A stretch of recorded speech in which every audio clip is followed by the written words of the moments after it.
Hello అందరికీ నమస్తే. నా పేరు Swathi. Welcome to my channel. ఈరోజు మన ఛానల్‌లో గోంగూర నిల్వ పచ్చడి ఎలా తయారు చేయాలో చూద్దాం. ఇది చాలా టేస్టీగా ఉంటుంది. అదేవిధంగా దీన్ని గోంగూర మనము డ్రై చేసుకొని ఏమాత్రం తడి లేకుండా పచ్చడి చేయడం వల్ల చాలా కాలం నిల్వ ఉంటుంది. ఈ పచ్చడి కోసం నేను ఒక 3 వరకు ఎర్ర గోంగూర కట్టలు తీసుకొని, ఆకులన్నీ తీసుకొని శుభ్రంగా వాష్ చేసుకొని ఇలా కాటన్ క్లాత్ మీద అయితే డ్రై చేసుకున్నాను. ఇలా చూపిస్తున్న విధంగా. ఎర్ర గోంగూర అయితే పులుపుగా ఉంటుంది. అదేవిధంగా పచ్చడికి బాగుంటుంది తెల్ల గోంగూర కంటే. ఇలా చూపిస్తున్న విధంగా ఏమాత్రం తడి లేకుండా గోంగూర శుభ్రంగా ఆరిపోయాక పచ్చడి కోసం అయితే రెడీ చేసుకోవచ్చు.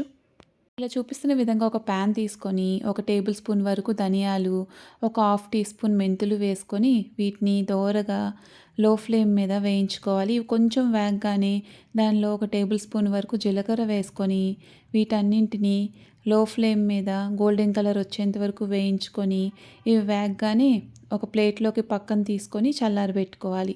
ఇప్పుడు అదే ప్యాన్లో ఒక 3 టేబుల్ స్పూన్ల వరకు నువ్వులు తీసుకొని వీటిని కూడా దోరగా మంచి గోల్డెన్ కలర్ వచ్చేంత వరకు లో ఫ్లేమ్ మీద వేయించుకొని ఇప్పుడు పక్కన పెట్టుకున్నాం కదా, అదే ప్లేట్లో నువ్వులు కూడా వేసుకోవాలి. ఈ పచ్చడి కోసం నేను ఇక్కడ పావు కేజీ వరకు నువ్వుల నూనె తీసుకుంటున్నాను. నువ్వుల నూనె తీసుకోవడం వల్ల పచ్చడి టేస్ట్ అనేది బాగుంటుంది.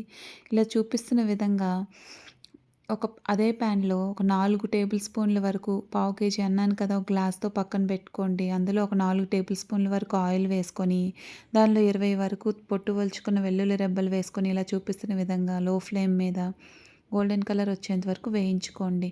అదేవిధంగా మీ కారానికి సరిపడే ఎండుమిర్చి ఒక 10 నుంచి 15 వరకు అదే ప్యాన్లో వేసుకొని ఇలా వెల్లుల్లిని, ఎండుమిర్చిని మంచిగా దోరగా వేయించుకోండి. ఇవి మంచి సువాసన వచ్చి లోపల వరకు వెల్లుల్లి వేగగానే ఇలా పక్కకి తీసుకోండి. ప్లేట్లో తీసుకొని చల్లారబెట్టుకోండి. ఇప్పుడు అదే ప్యాన్లో మనం ఆల్రెడీ తీసుకున్న ఆయిల్‌లో ఇలా చూపిస్తున్న విధంగా ఇంకొక 5 టేబుల్ స్పూన్ల వరకు ఆయిల్ తీసుకొని దానిలో మనం బాగా ఆరబెట్టుకున్నాం కదా గోంగూర, ఏమాత్రం తడి లేకుండా ఆ గోంగూర అంతా వేసుకొని ఆయిల్‌లో మగ్గబెట్టుకోండి. ఇలా చూపిస్తున్న విధంగా ఆయిల్ ఏమైనా మీకు సరిపోలేదనిపిస్తే ఇంకొంచెం ఆయిల్ వేసుకొని గోంగూరని బాగా దగ్గరగా చేసుకొని ఏమాత్రం తడి అనేది లోపల లేకుండా శుభ్రంగా మగ్గబెట్టుకోండి. ఇలా గోంగూర మగ్గడానికి 5 నుంచి 8 నిమిషాల సమయం అయితే పడుతుంది. ఇలా చూపిస్తున్న విధంగా గోంగూర దగ్గరికి అయ్యి ఏమాత్రము తడి అనేది లేకుండా బాగా దగ్గరికి అవ్వగానే పక్కకు తీసుకొని చల్లారబెట్టుకోవాలి.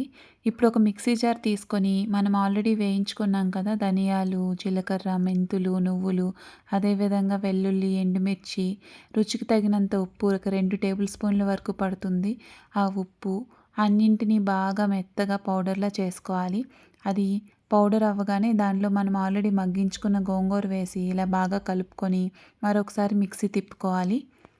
ఈ విధంగా అన్నీ చక్కగా మిక్స్ అయ్యి ఇలా చూపిస్తున్న విధంగా పచ్చడిలా కన్సిస్టెన్సీలా వస్తుంది. ఇలా పచ్చడిలా రాగానే దీన్ని ఒక జార్‌కి ట్రాన్స్‌ఫర్ చేసుకొని ఇప్పుడు దీనికి పోపు పెట్టుకుందాం.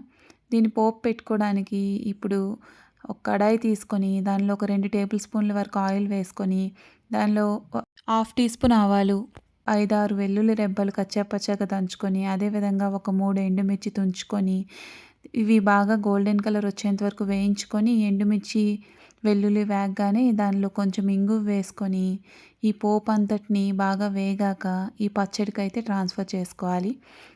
ఈ పోపుని, ఈ పచ్చడిని అంతటిని బాగా కలుపుకోవాలి. ఇది బాగా కలుపుకున్నాక దీనిలో ఆల్రెడీ మనం పావు కేజీ వరకు ఆయిల్ తీసుకున్నాం కదా, అందులో ఇంకా సగం వరకు ఆయిల్ అయితే ఉంటుంది. ఆ ఆయిల్ని బాగా మంచిగా వేడి చేసుకొని చల్లార్చుకొని ఆ ఆయిల్ని అయితే దీనిలో ట్రాన్స్ఫర్ చేసుకోవాలి.